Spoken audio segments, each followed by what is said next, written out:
Hello everyone, आज के इस वीडियो में हम लोग एक प्रॉब्लम और डिस्कस करेंगे और ये जो प्रॉब्लम ये बहुत ही इंटरेस्टिंग प्रॉब्लम है। तो स्टेप बाय स्टेप इसको देखते हैं। तो ये क्या दिया हुआ है, for i is equals to 2 i is less than equal to n। तो ये लूप कहाँ से चल रहा है, 2 से स्टार्ट हो रहा है n तक चल रहा है। बट यहाँ जो i की वैल्यू अपडेट हो रही है वो क्या हो रही है, I is equals to power of i comma 2। Generally हम लोग अभी तक जो डिस्कस किए हैं उसमें क्या है, I is equals to I plus 1 I plus 2 या I plus plus I minus 1, इस तरह के इंक्रीमेंटेशन या डिक्रीमेंटेशन देखे नहीं होंगे। यहाँ क्या आपका एक फंक्शन दिया हुआ है, तो इसका मतलब ये फंक्शन क्या है, पावर फंक्शन, जो कि अगर सी प्रोग्रामिंग की बात करें तो सी प्रोग्रामिंग में पावर फंक्शन जो होता है वो एक लाइब्रेरी होती है math.h, उसमें ये डिफाइन होता है। ओके, तो अगर हम कहीं भी ये फंक्शन यूज करेंगे सी प्रोग्राम में तो हमें क्या करना होगा, math.h जो फाइल है उसको इंक्लूड करना पड़ेगा। ओके, तो ये एग्जैक्टली क्या है, I is equals to power of I comma 2। तो आई जो है वही वेरिएबल है, जो प्रीवियस वैल्यू होगी वो यहाँ आ जाएगी 2,2।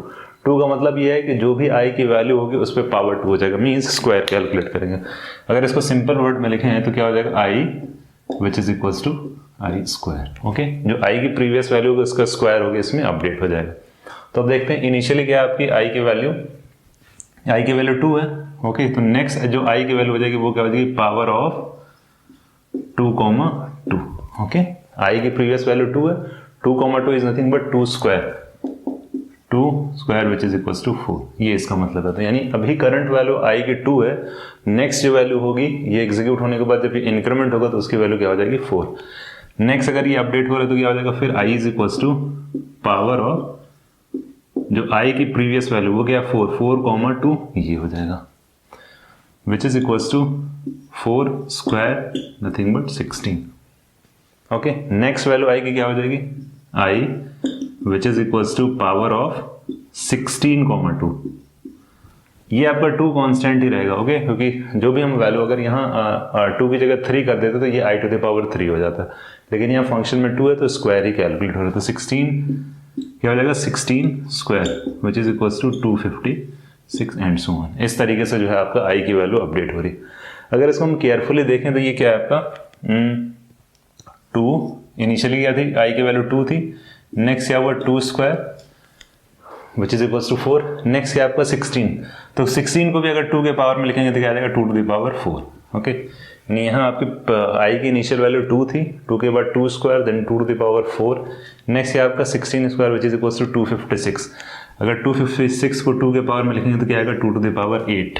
तो नेक्स्ट वैल्यू क्या आ जाएगी 2 टू द पावर 8।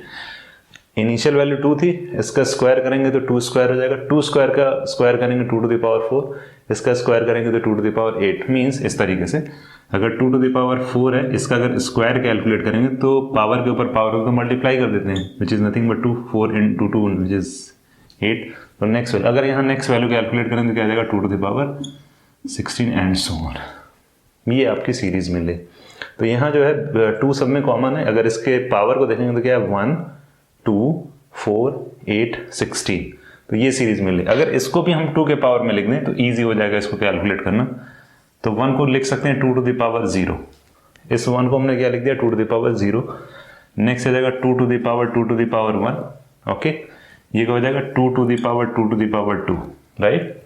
इधर क्या हो जाएगा 2 to the power 2 to the power 3, क्योंकि 2 पावर 3 क्या होता है 8 होता है, 2 to the power 2 to the power 4 and so on.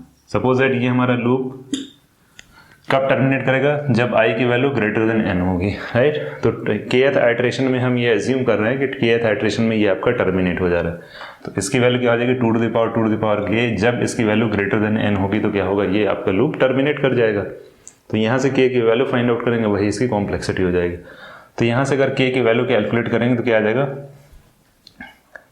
2 to the power 2 to the power k is greater than n। अगर हम दोनों साइड लॉग ले लें फॉर एग्जाम्पल, अगर हम दोनों साइड लॉग ले लें तो क्या हो जाएगा log 2 to the power 2 to the power k is greater than log n।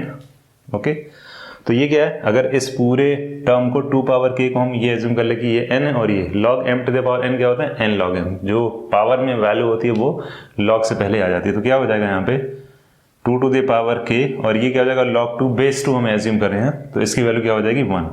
लिख लेते हैं log 2 base 2 is greater than log n, ये हो गया। तो log 2 बेस 2 की वैल्यू 1 हो जाएगी, तो क्या हो जाएगा 2 to the power k is greater than n, 2 to the power k is greater than log n, ये आ गया। अब अभी 2 to the power k is greater than log n है, तो यहाँ से अगर हम फिर से एक बार लॉग अप्लाई कर दें तो क्या हो जाएगा, k आपका log से यानी log 2 power k is nothing but same वही formula log m to the power n log m हो जाएगा। log के सारे फॉर्मूले हम लोगों ने प्रीवियस वीडियोस में डिस्कस किए हुए हैं, तो यहाँ से अगर कैलकुलेट करेंगे तो क्या हो जाएगा, k इज ग्रेटर देन, यहाँ log 2 बेस 2 सेम चीज़ यही आ जाएगी, ये इसमें log 2 बार हो जाएगा, तो क्या हो जाएगा log n।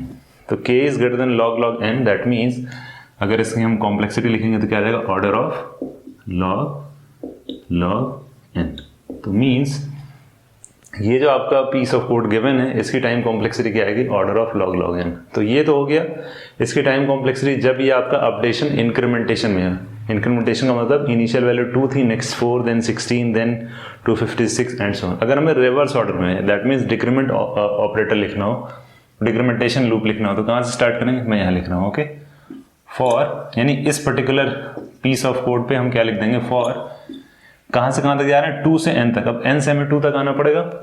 For i is equals to n, i is greater than 2, greater than equal to 2, okay, ये हो जाएगा। अब यहाँ हमें क्या करना है, डिक्रीमेंट करना है, तो डिक्रीमेंटेशन के लिए क्या लिखेंगे, i इज इक्वल्स टू, यहाँ ये इंटरेस्टिंग है, तो देखो ये क्या हो रहा है कि सीरीज कहाँ की, हाँ यहाँ आपकी सीरीज है 2 टू द पावर 16, तो इसका मतलब हमें अब राइट टू, देखो ये लेफ्ट टू राइट के लिए तो ये जो ऑलरेडी आपको क्वेश्चन में गिवन है वो, अब हमें क्या करना है, राइट टू लेफ्ट लिखना है। कॉम्प्लेक्सिटी दोनों की सेम होगी। 2 टू द पावर 16 से अगर हमें 2 पावर 8 तक पहुंचना है तो हमें कौन सा यहाँ फंक्शन या कौन सा हमें ऑपरेशन परफॉर्म करना होगा। अगर इसको केयरफुली देखें, ये क्या है 2 to the power 16, 2 to the power 8 का जब हमने क्या किया था, पावर यानी पावर 2 कैलकुलेट किया, इसका स्क्वायर किया तो हमें क्या मिला, 2 टू द पावर 16। अगर इस पर्टिकुलर 2 पावर 16 का स्क्वायर रूट कैलकुलेट करेंगे तो 2 टू द पावर 8 मिल जाएगा। 2 पावर 8 का स्क्वायर रूट कैलकुलेट करेंगे तो क्या आ जाएगा, 2 टू द पावर 4, इसका स्क्वायर रूट कैलकुलेट करेंगे 2 टू द पावर 2, नेक्स्ट क्या आ जाएगा 2। तो इसका मतलब यहाँ क्या लिखेंगे, इसके लिए भी एक फंक्शन होता है SQRT, और यहाँ जो आपका वेरिएबल है वो क्या है, i। अगर ये लिख देते हैं यानी इसकी जगह पे, और ये आपका एक्सप्रेशन वही same, i is equals to n, i is greater than equal to 2, i equal to square root of i, ये सेम फंक्शन, यहाँ पावर फंक्शन है, यहाँ स्क्वायर रूट फंक्शन। तो स्क्वायर रूट फंक्शन भी क्या होता है आपका, वही सेम लाइब्रेरी होती है math.h, ओके। ये आपकी सी प्रोग्रामिंग में एक लाइब्रेरी होती है जिसमें ये फंक्शन डिफाइन होता है। तो ये आपका था left to right kind of, left to right का मतलब 2 से स्टार्ट करना है और 2 टू द पावर k तक पहुंचना है। इस पर्टिकुलर फॉर लूप से क्या होगा, 2 पावर k से हम वापस 2 पे पहुंचेंगे। इसकी भी टाइम कॉम्प्लेक्सिटी यही आएगी, order of log n, okay. तो ये था आपका, दैट्स इट। सब एक प्रॉब्लम और डिस्कस करते हैं, और ये प्रॉब्लम बहुत ही इंटरेस्टिंग है, ओके। तो इसको 1 बाय 1 देखते हैं। ये आपका फंक्शन है जिसमें n क्या है, आपको जो भी आपकी गिवन एरे है उसका साइज दिया हुआ है, इनपुट साइज। इनिशियली i की वैल्यू, यहाँ 2 वेरिएबल है, i की वैल्यू 1 है और s की वैल्यू भी 1 है, okay. Next, while s is less than और इक्वल टू n, इसके अंदर जो वाइल स्टेटमेंट लिखा हुआ i is equal to i plus 1 and s equal to s plus i। तो ये ओवरऑल हमें कॉम्प्लेक्सिटी फाइंड आउट करनी है। तो देखेंगे यहाँ इसी पे सब कुछ डिपेंड करेगा कि s कितनी बार चल रहा है। तो s कब तक, ये आपका s जो है, कैपिटल S जो गिवन है वो कितनी बार आइटरेट होगा, जब तक कि इसकी वैल्यू n से छोटी है उसके बराबर है। जैसे ही s की वैल्यू इससे ग्रेटर हुई, ये स्टॉप कर जाएगा लूप, इसी के अकॉर्डिंग हमें। तो ओवरऑल यहाँ इंपॉर्टेंट क्या है आपका, ये वाला एक्सप्रेशन। तो देखते हैं, तो इनिशियली क्या है आपकी, इनिशियली i की वैल्यू क्या है, i की वैल्यू है 1 और s की वैल्यू भी है क्या है आपकी 1 है, ओके। नेक्स्ट आइट्रेशन में जैसे ही आएंगे s इज लेस देन और इक्वल टू n, सपोज ये कंडीशन ट्रू हो रही तो ये स्टेटमेंट एग्जीक्यूट होगा, i equal to i plus 1। Previous value i की क्या है आपकी 1, तो नेक्स्ट वैल्यू क्या हो जाएगी 2। फिर ये स्टेटमेंट एग्जीक्यूट होगा s equal to s plus i, तो करंटली s की वैल्यू कितनी है 1 और i की वैल्यू क्या हो चुकी है 2, तो 1 प्लस 2 इज नथिंग बट 3, ये आ गया s की वैल्यू। नेक्स्ट फिर से ये सपोज दैट कंडीशन ट्रू हुई, i equal to i plus 1, इसकी वैल्यू हो गई 3, तो i की करंट वैल्यू 3 है और प्रीवियस वैल्यू s की क्या है 3 और i की वैल्यू, यानी ये क्या हो रहा है, जो नेक्स्ट टर्म s का हम ले रहे हैं वो क्या आ रहा है, इन दोनों को हम ऐड कर रहे हैं, तो ये दोनों क्या हो रहा है आपका ऐड हो जाएगा, सिंपल। तो 3 प्लस 3 इज नथिंग बट 6। फिर i की वैल्यू जैसे ही 4 हुई तो प्रीवियस वैल्यू s की क्या है 6 और करंट वैल्यू i की क्या है 4, तो यानी ये दोनों आपस में ऐड हो जा रहे हैं, क्या हो जा रहा है 10। एक और आइट्रेशन देख लेते हैं, i की वैल्यू सपोज दैट 5 हुई तो s equal to s plus i is nothing but s की वैल्यू क्या है 10 प्रीवियस वैल्यू और करंटली i की वैल्यू कितनी है 5, तो ये क्या हो जाएगा 15, ओके। एक और लिख लेते हैं, s की वैल्यू अगर 6 हुई तो इनको और इनको ऐड करेंगे, राइट। जैसे ये दोनों ऐड हो रहा है वैसे यही दोनों ऐड हो जाएगा। तो 15 + 6 which is equals to 21 and so on. ऐसे ये ऐड होता चला जाएगा। कब जाके ये वाइल लूप आपका टर्मिनेट होगा? जब इसकी वैल्यू यानी कैपिटल एस की वैल्यू ग्रेटर देन एन हो गई। यानी यहाँ जो भी वैल्यू आ रही है, सपोज दैट कोई भी वैल्यू आई, उसकी वैल्यू जैसे ही ग्रेटर देन एन आई ये स्टॉप कर जाएगा। सपोज दैट वो वैल्यू आपकी kth आइट्रेशन में आ रही है, ये लूप 1 से स्टार्ट हुआ, सपोज दैट हम ये एजम्पशन ले रहे हैं कि ये आपका kth आइट्रेशन में लूप आपका टर्मिनेट कर गया, तो इसके और इसके बीच में क्या रिलेशन होगा वही हमें फाइंड आउट करना है। k और n के बीच का क्या रिलेशन होगा, उससे हमें पता चल जाएगा कि इसकी कॉम्प्लेक्सिटी क्या होगी। अगर इस सीक्वेंस को केयरफुली देखें तो इनिशियली i की वैल्यू क्या है, 1 है और s की वैल्यू 1 है, लेकिन जैसे ही s की वैल्यू आपकी नेक्स्ट जो आ रही है वो क्या आ रही है, 3। तो दैट मीन्स इन दोनों को अगर ऐड कर दें 1 + 2 which is equals to 3। Next value क्या है आपकी 6 का मतलब ये क्या है 1 + 2 + 3। अगर इसको देखें, इस 1 और 3 को अगर हम लिखेंगे तो क्या आएगा 1 + 2, 6 को अगर लिखेंगे तो क्या आएगा 1 + 2 + 3, 10 को अगर लिखेंगे तो क्या आएगा 1 + 2 + 3 + 4। इनको ऐड करेंगे तो ये 10 के इक्वल आएगा। नेक्स्ट पे अगर देखेंगे जब i की वैल्यू 5 है तो क्या हो रहा है 1 + 2 + 3 + 4 + 5। तो इससे हमें क्या सीरीज मिल रही है कि अगर हम ये तो इनिशियल दिया हुआ, सेकेंड टर्म कैलकुलेट करेंगे इसका तो क्या आ रहा है फर्स्ट 2 नेचुरल नंबर का सम, राइट। नेक्स्ट अगर हम थर्ड आइट्रेशन में कैलकुलेट करें तो क्या आ रहा है आपका 6 which is equals to first 3 natural number का sum, next first 4 natural number का सम, नेक्स्ट फिफ्थ में क्या आ रहा है आपका 5 नेचुरल नंबर का सम। तो जैसे ही यहाँ k आएगा तो यहाँ इसकी वैल्यू क्या आएगी फर्स्ट k नेचुरल नंबर का सम, ओके।